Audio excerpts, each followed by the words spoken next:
नमस्कार, कशिश न्यूज के digital platform पर आपका स्वागत है। मैं हूं आपके साथ तान्या चौधरी। बिहार में विधानसभा चुनाव होने हैं और ऐसे में पल पल में जो भी राजनीति हो रही है वो कहीं ना कहीं कुछ मायने निकाले जा रहे हैं उसके। तो आज सुबह ही जिस तरीके से नीतीश कुमार अशोक चौधरी के घर पहुंचे, उसके बाद विजय चौधरी के घर पहुंचे और अपने सचिव दीपक जी के यहाँ पहुंचे, तो इसके भी कई अलग मायने निकाले जा रहे हैं। और जब गृह मंत्री अमित शाह ने यह बयान दे दिया कि नीतीश कुमार के नेतृत्व में विधानसभा चुनाव लड़े जाएंगे, तो इसके भी अलग मायने निकाले जा रहे हैं। तो आज इस मुद्दे पर बात करने के लिए हमारे साथ हमारे सहयोगी आशुतोष चंद्रा और आशुतोष मिश्रा मौजूद हैं। हम दोनों से बात करेंगे। सबसे पहले आशुतोष चंद्रा जी से जानेंगे, सुबह नीतीश कुमार विजय चौधरी के घर पहुंचे, फिर अशोक चौधरी के घर पहुंचे और फिर दीपक जी के भी घर पहुंचे, क्या मायने निकाले जा। अब सबसे बड़ी बात यह है कि अशोक चौधरी के यहाँ जाते ही हैं, पहले भी नीतीश कुमार गए हैं, विजय चौधरी के यहाँ भी नीतीश कुमार गए हैं, लेकिन आज साथ ही साथ दीपक कुमार के यहाँ भी नीतीश कुमार गए हैं। ये एक बड़ा मामला निकलकर सामने आया है और कयास लगाए जा रहे हैं कि जो हाल के दिनों में जो राजनीतिक घटनाक्रम है, और दूसरी तरफ एक सबसे बड़ी बात ये भी सामने निकल कर आ रही है कि ईडी लगातार जो केंद्रीय एजेंसियां हैं वो भी दबाव बना रही हैं। सरकार में शामिल लोग हों या फिर कोई ऐसे अधिकारी हों जिन पर नज़र हो ईडी की, तो ईडी दबाव बनाती है। और स्वाभाविक तौर पर जब केंद्रीय एजेंसियां एक्टिव होती हैं तो ये माना जाता है कि सेंट्रल गवर्नमेंट की टेढ़ी नज़र वहाँ पर पड़ी हुई है। तो देखना दिलचस्प होगा। पिछले दिनों आपने देखा होगा कि भवन निर्माण विभाग के इंजीनियर के यहाँ, जो इंजीनियर रिटायर्ड हो चुके थे, उनको एक्सटेंशन दिया गया और उनके यहाँ ईडी की रेड हो गई। और ये माना जा रहा था कि वो जो अधिकारी हैं, एक नीतीश कुमार के खास मंत्री हैं, उनके बहुत बेहद करीबी हैं। और स्वाभाविक तौर पर जब ऐसी कार्रवाई होती है, ऐसे अधिकारियों पर शिकंजा कसा जाता है, तो उसके बहुत सारे सांकेतिक मायने भी होते हैं। तो जो चर्चा हो रही है, ये चर्चा हो रही है कि क्या सब चीज़ ठीक ठाक चल रहा है। बिल्कुल बिल्कुल, क्या सब चीज़ ठीक ठाक चल रहा है। तो ये आप जैसे सीएम हाउस में बहुत सारे, ठीक है, बहुत सारे लोग होते हैं, लेकिन कई ऐसी बातें होती हैं जब इंसान चाहता है कि अपनों के बीच गुप्त रूप से बात किया जाए, जिनको बहुत काफ़ी करीबी लोग समझते हैं।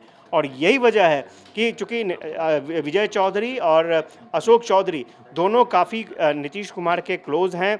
दीपक कुमार नीतीश कुमार के सभी कामों को देखते हैं, प्रधान सचिव हैं, विश्वसनीय नीतीश कुमार के। तो इसमें कोई दो राय नहीं है कि ये जो सब चीज़ ठीक है वाला जो फॉर्मेट है ना, वो फॉर्मेट कहाँ तक काम कर रहा है या फिर उसमें और कुछ करने की आवश्यकता है। इन तमाम चीज़ों को टटोलने की कोशिश नीतीश कुमार की तरफ से समय समय पर की जाती रही है और आज की कवायद भी उसी श्रेणी को रखकर आप देख सकती हैं। चलिए बिल्कुल वापस आएंगे आपके पास, लेकिन जिस तरीके से कहा जाता है कि जब भी हम बिहार की राजनीति को समझने की कोशिश करते हैं तो उस वक्त बिहार की राजनीति एक करवट ले लेती है और फिर जो मामले हैं वो कहीं ना कहीं इधर से उधर हो जाते हैं। जिस तरीके से कल ही अमित शाह जी का बयान आया कि नेतृत्व में चुनाव लड़ा जाएगा, हालांकि महाराष्ट्र में भी यही हुआ था कि शिंदे के नेतृत्व में चुनाव लड़ा जाएगा, सीएम फेस कोई और बन गए। यहाँ पर भी बिहार में देखा जा रहा है कि कल ही इस तरह के बयान आते हैं और फिर आज जो मुलाकात बैक टू बैक 3 मुलाकातें हुई, इसके क्या मायने निकाले जा सकते हैं। नहीं, देखिए, कनेक्शन जोड़ने की कोशिश होती है सियासत में, लेकिन जो सोचा जाता है, जो समझा जाता है, चीज़ें वही हो ऐसा 100% श्योर होकर नहीं कहा जा सकता है। हाँ, कई बार बयानों के मायने निकाले जाते हैं और ज़रूर लोग निकाल रहे हैं कि अमित शाह ने फिर से कहा है कि नीतीश कुमार के नेतृत्व में चुनाव लड़ा जाएगा, लेकिन ये बातें क्यों नहीं कहीं कि चुनाव जीतने के बाद नीतीश कुमार ही मुख्यमंत्री बनेंगे। इससे पहले भी आपको याद होगा कि जो प्रदेश अध्यक्ष हैं मौजूदा दिलीप जायसवाल, उन्होंने भी एक तरह से बयान दिया था कि बाद में एनडीए बैठ कर के डिसाइड कर लेगा कि कौन सीएम होगा, इस टाइप का कुछ था। इस बयान का इतना इम्पैक्ट पड़ा कि तुरंत बैकफुट पर आना पड़ा उनको और बीजेपी के शीर्ष नेतृत्व को भी डैमेज कंट्रोल करना पड़ा और फिर से उन्होंने सफाई दी और कहा कि मेरे कहने का आशा ये नहीं था, नीतीश कुमार के नेतृत्व में ही चुनाव लड़ेंगे, नीतीश कुमार ही 2025 में जब चुनाव होगा तो अगर एनडीए जीतती है तो फिर नीतीश कुमार ही मुख्यमंत्री होंगे। अब हो सकता है कि ये सवाल उनसे पूछा ना गया हो अमित शाह से कि भाई मुख्यमंत्री कौन होगा, पूछा गया जो सवाल उसका उत्तर दिया उन्होंने।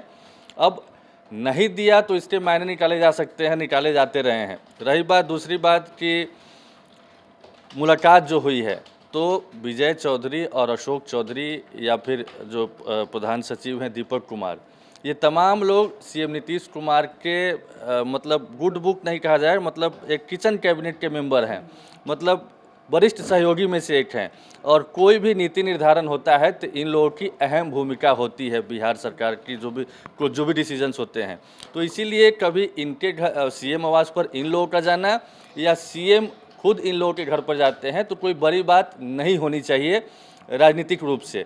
लेकिन हाँ, ये भी आप कह सकते हैं कि नीतीश कुमार हमेशा से चौंकाने वाले डिसीजन लेते रहे हैं, अनप्रेडिक्टेबल कहा जाता है, जो सोचा जाता है, जो समझा जाता है वैसा नहीं करते हैं, कुछ अलग कर देते हैं। तो ये मायने निकाले जा सकते हैं, इससे इनकार नहीं किया जा सकता। लेकिन मेरा जो तजुर्बा है उस मुताबिक फ़िलहाल एनडीए में ज़बरदस्त तरीके से बॉन्डिंग है, कहीं से भी कोई दिक्कत आने वाली नहीं है। और अमित शाह ने भी ऑलमोस्ट ये कहा जा सकता है कि ठीक है, महाराष्ट्र वाला एग्जाम्पल की बात करके आप दोहराया जाता है कि कहीं ऐसा ना हो जाए, लेकिन ज़रूरी नहीं है कि महाराष्ट्र वाली चीज़ें बिहार पर भी लागू हो।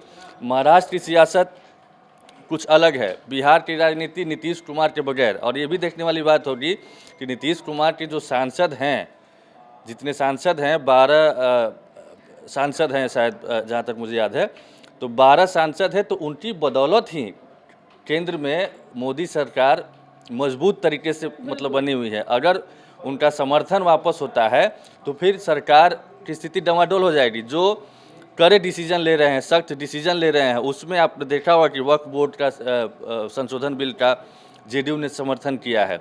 हो सकता है कि जो मुलाकात हुई है तो इस पर भी बातचीत हुआ हो कि आखिर जो कई लोग, कुछ लोग, हालांकि बड़े बड़े नेताओं ने इस्तीफा नहीं दिया है, जो मुस्लिम लीडर्स हैं जेडीयू के, लेकिन कुछ लोग इस्तीफा दिए हैं। तो हो सकता है कि उस पर भी बातचीत हुई हो कि आखिर जो हम लोगों ने समर्थन दिया है कहीं इसका दुष्परिणाम न सामने आए वोटों पर।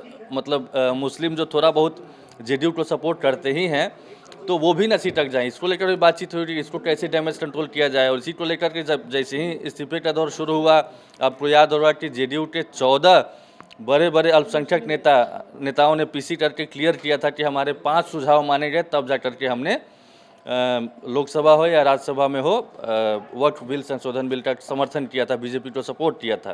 तो ये तमाम चीज़ें हैं।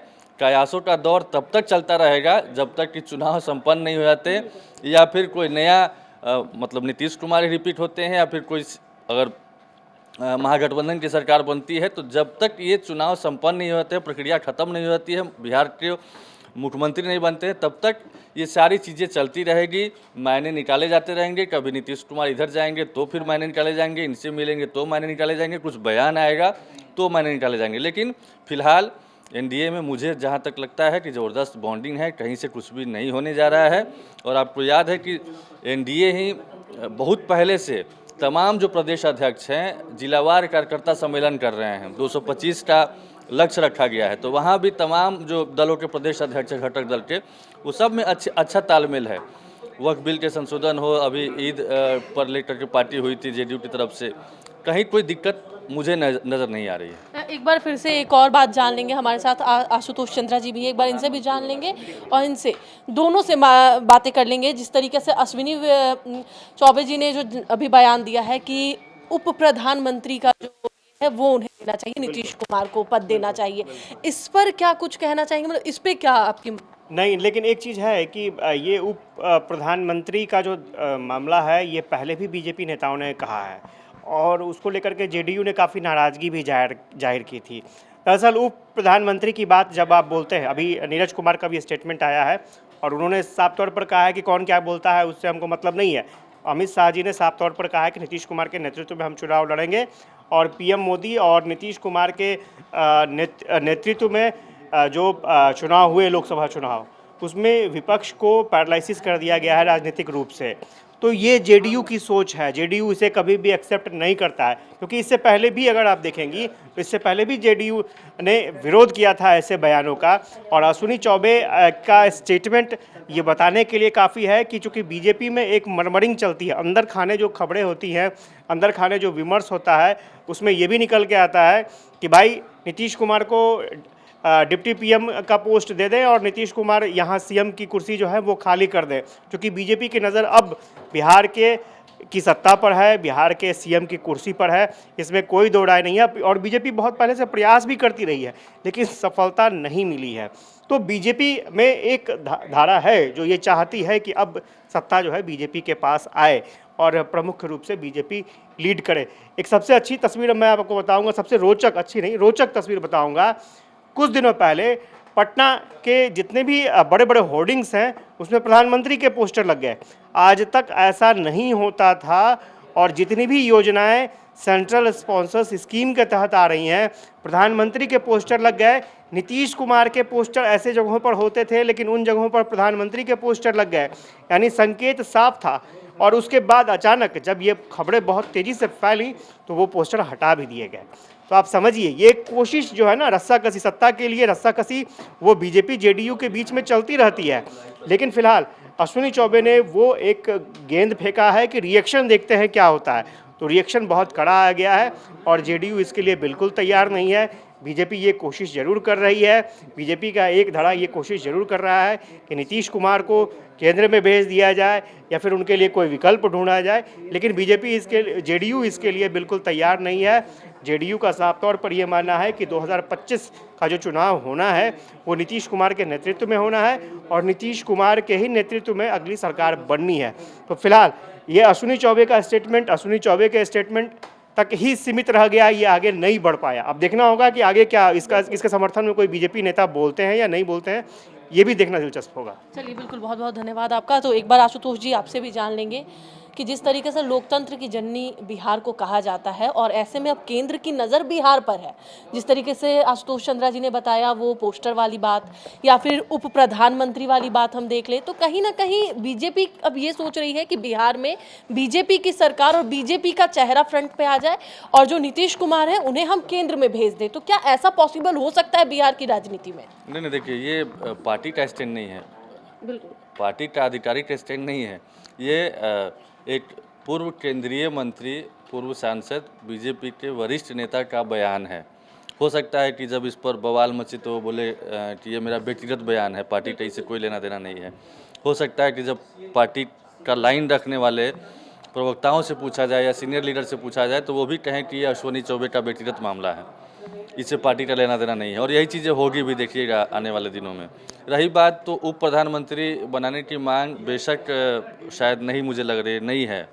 उससे पहले आपको याद होगा कि कुछ दिन पहले भारत रत्न देने की मांग की गई थी, गिरिराज सिंह ने भी उठाया था, जो मौजूदा मोदी सरकार में केंद्रीय मंत्री हैं वो, तो उन्होंने भी मांग की थी। लेकिन उस समय भी ये मांग कहीं पे भी, मतलब एक पॉलिटिकल बयान की तरह इसको देखना चाहिए। कि जेडीयू स्वतंत्रता के साथ बिहार में रहना चाहती है, किसी भी तरह के प्रेशर पॉलिटिक्स में नहीं पड़ना चाहती। बात आपने जो कहा कि बीजेपी चाहती है, कौन ऐसी पार्टी है जो अपने बलबूते अपना मुख्यमंत्री बनाना नहीं चाहती है? सब चाहती है, लेकिन ये भी आपको देखना हो ना, क्या वैसी स्थिति में है वो पार्टी। अगर बीजेपी सक्षम होती, बीजेपी उतना मजबूत होती बिहार में, तो फिर इतने सालों तक नीतीश कुमार को चेहरा मानकर क्यों चलती, नीतीश कुमार मुख्यमंत्री क्यों रहते? तो पॉसिबल नहीं है। बीजेपी को भी ये लगता है कि बगैर नीतीश सत्ता तक पहुंचना टफ काम है आज की तारीख में भी। और यही वजह है, अब इसको मजबूरी कहें या ज़रूरी कहें, कि नीतीश कुमार आज भी, उम्र ज़रूर हो गई है, फिर भी आज भी बिहार की राजनीति में उनकी भरपाई करना बीजेपी के लिए या उनको रिप्लेस करना बीजेपी के लिए फिलहाल मुमकिन नहीं लग रहा है। यही वजह है कि नीतीश कुमार के नेतृत्व वाली ही बात चल रही है। और नीतीश कुमार, अगर सब कुछ ठीक ठाक रहा तो नीतीश कुमार ही बिहार के अगले मुख्यमंत्री भी होंगे। और अब तक कहा जाए तो इसी दिशा में एनडीए चल भी रहा है, या बीजेपी के शीर्ष नेतृत्व भी यही मान करके चल रहे हैं। रही बात कि अंतिम वक्त में अगर कुछ ऐसा होता है, सीटें कम ज़्यादा आती है, तो फिर हो सकता है कि थोड़ी बहुत बातचीत हो, लेकिन फिर भी वहाँ पर भी दिक्कत आएगी बीजेपी को, चूँकि बीजेपी जेडीयू के सांसदों की बदौलत वहाँ पर केंद्र में मजबूती से सरकार चला रही है। तो फिर कहीं से कुछ ऐसा वैसा होता हुआ मुझे फिलहाल नज़र नहीं आ रहा। चलिए, बहुत बहुत धन्यवाद। तो जिस तरीके से जो कहावत अब बिहार में चल रही है कि नीतीश अब मजबूरी नहीं, अब नीतीश जरूरी हो गए केंद्र के लिए भी और राज्य के लिए भी, तो देखा जाए तो अगर जेडीयू का स्टैंड शुरू से ही क्लियर रहा है कि वो दूसरे पार्टी क्या बोलती है, दूसरे नेता क्या बोलते हैं, वो उन्हें उनसे मतलब नहीं होता। उन्हें मतलब होता है कि उनकी पार्टी क्या चाहती है और बिहार के विकास के लिए क्या जरूरी है। तो फिलहाल चुनाव के बाद पता चलेगा कि मुख्यमंत्री का चेहरा कौन होगा। लेकिन जिस तरीके से अमित शाह ने बयान दिया है कि उनके नेतृत्व में, यानी कि नीतीश कुमार के नेतृत्व में 2025 का विधानसभा चुनाव लड़ा जाएगा, तो साफ तौर पर यह देखा जा सकता है कि नीतीश कुमार कहीं ना कहीं जरूरी अभी भी है बिहार के लिए और आगे कुछ भी हो सकता है, कहना मुश्किल है। तो फिलहाल अभी के लिए मुझे दीजिए इजाजत। नमस्कार।